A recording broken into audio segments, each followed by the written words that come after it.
Okay, ladies and gentlemen, boys and girls, the time you've all been waiting for.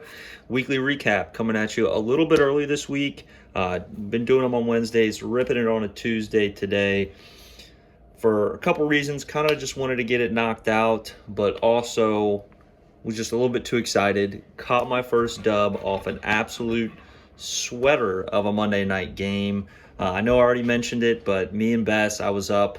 He was 107, 104. Daniel Carlson missed a kick, minus 1 point, 106, 104. End of the game, Devontae Adams hadn't done shit for me all game. He got 8 points in the end of the third quarter, beginning of the fourth quarter on one of their last drives. All Romeo Doubs needed was one catch to beat me, just one catch. And he had a ball, hit him right in his breadbasket right here, dropped it. I got up, started dancing around like a little schoolgirl. It was a beautiful sight to behold.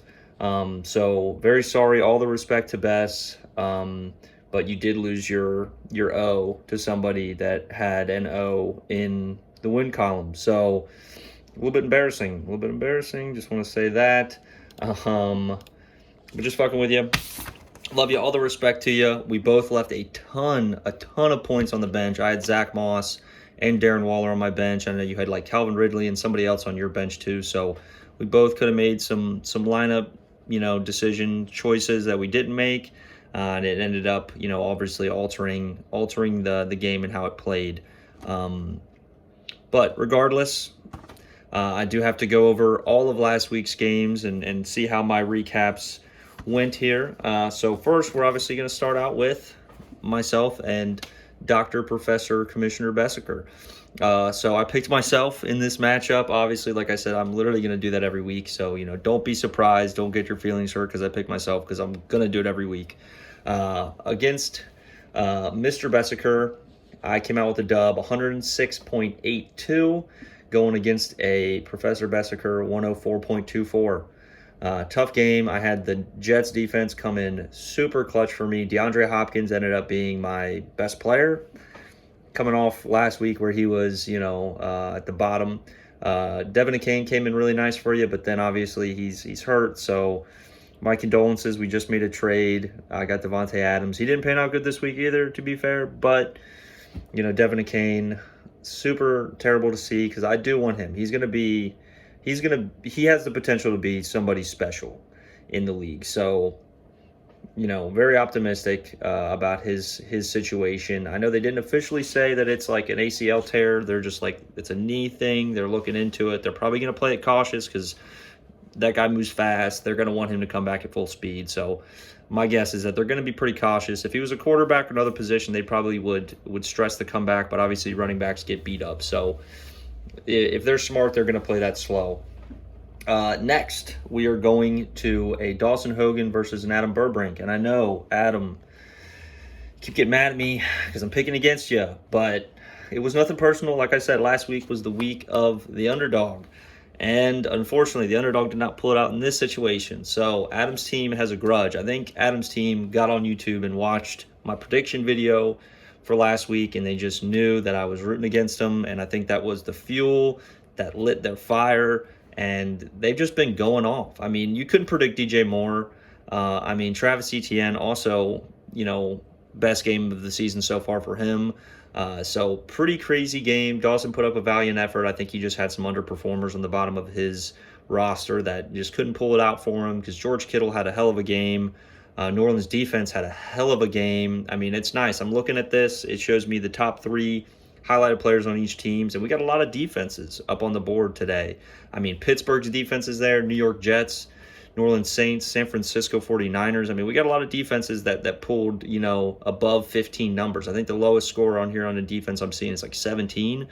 Fucking nutty, dog. Fucking absolutely loco crazy. So, Adam pulled out the dub, 150.48 to 112.46, which means I got that prediction wrong. So far, 50%. 50%, not too bad. Next, we got a Hunter Stevens versus a Blake Benson. In this situation, I picked Blake Benson. Actually, no, I didn't. I picked Hunter Stevens. In my defense, Hunter didn't even set his lineup. So that's not something I accounted for.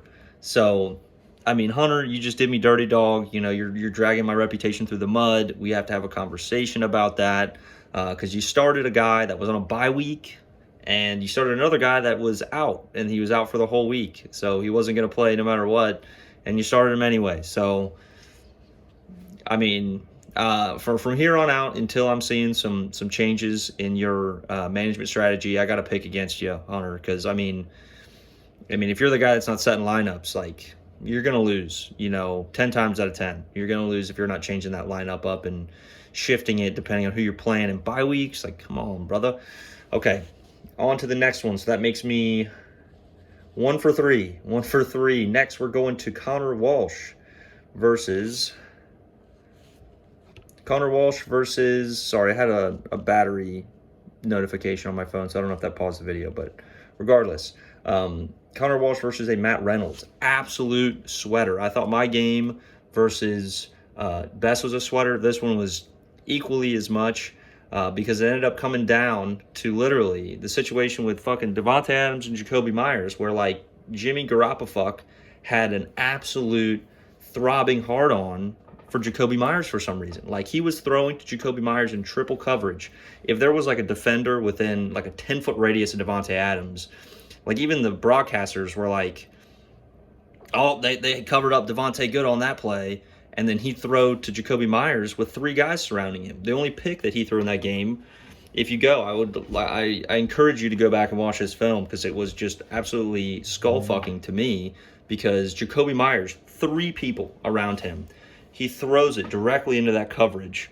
First guy just steps up and is like, oh, fucking yes, please. Sure, free pick, whatever. And then you just see in the background, all by his lonesome, beyond Jacoby Myers, Devontae Adams just fucking sitting there like, what the fuck? So there was something, I don't know, because at first I was like, maybe they're just covering Devontae good and they're trying to keep him away from getting the ball. But, like, he was throwing to Jacoby no matter what. So that it just really made no sense that he was throwing to, I mean, still a good receiver, but, like, it's fucking Devontae Adams. Like, throw Devontae Adams the fucking football, dude.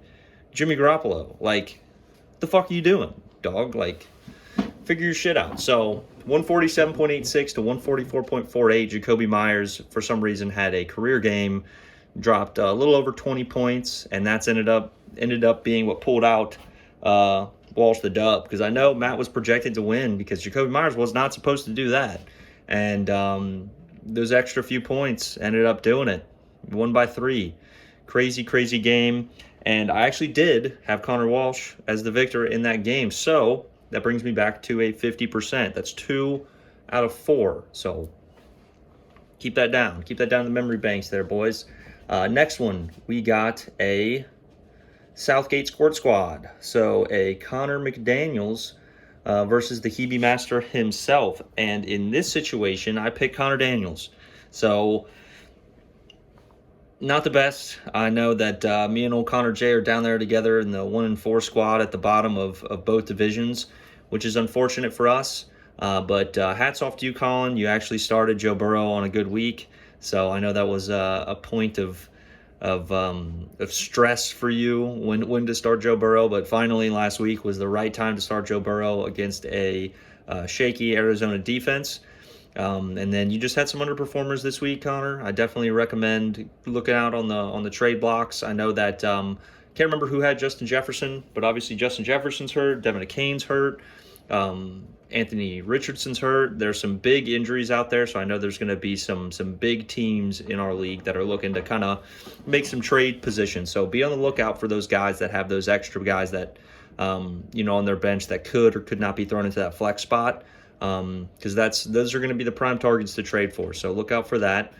So that means wrong on that one. So I am 2 for 5.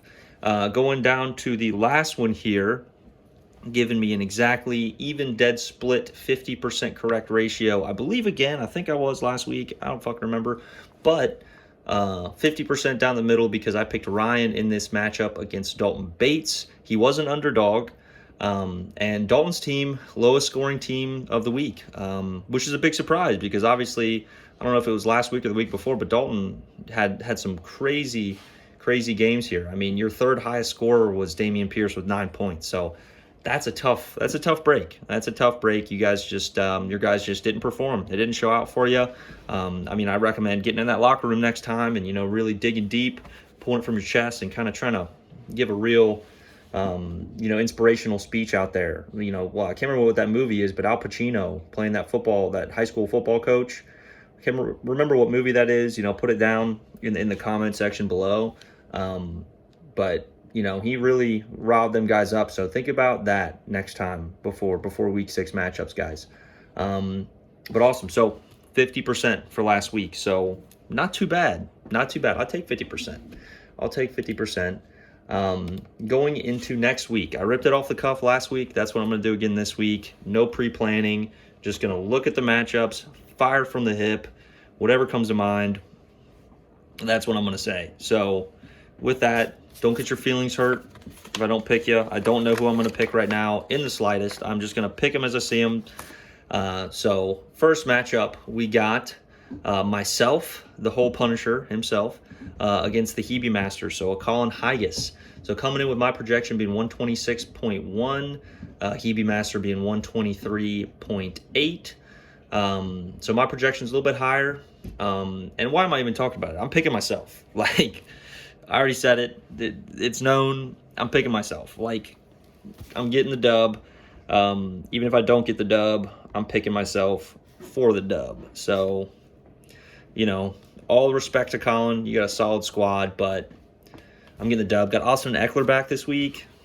I mean, I don't even know who to put in my flex, dude. I got Austin Eckler. Because I'm sitting JT and Zach Moss. I don't know what the fuck to do with that situation. I mean, that just doesn't make any fucking sense to me. I'm not even going to talk about it because I could talk forever on that shit. But, like, I'm going to wait till they get that situation figured out before I start picking out who I'm actually going to start in that situation. But, like I said, picking myself in the first matchup, me versus Colin. Next, I got a Connor Walsh versus a Dawson Hogan. So, I don't believe Dawson set his whole lineup yet, but it's kind of looking like even if he does set it, regardless, Connor Walsh's lineup is going to be, his projection is still going to be higher. Not to give too much to projections, but, projections can definitely be important. I mean, honestly, I'm hopping on the fucking Connor Walsh train right now because Connor Walsh is doing some big shit out there right now, and I got to give a hand to the kid. He has not missed. He is scoring like crazy.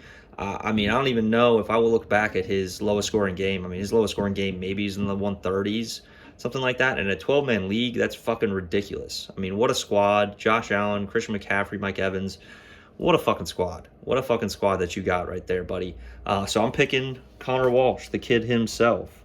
So Connor W is getting the W. And that's what we're going to say there. Next, we got a Connor Daniels versus a Jacob Essiker. So Jacob Essiker has some holes in his lineup, hasn't set his lineup yet. He's missing 2 players. But even with missing 2 players, his projection is only 53.2. So those other 2 players that he's going to add to it, I still don't think that projection is going to break 100 unless both other people you're going to add in have 25-plus point projections. So, which I don't think anybody ever does have that. I think the highest projections are like 22, 23 maybe. So with that, I'm giving an underdog pick here, Connor Daniels. Connor Daniels is going to get the dub for me. You let me down last week, Connor, but I have faith in you that you're going to pull off this dub this week.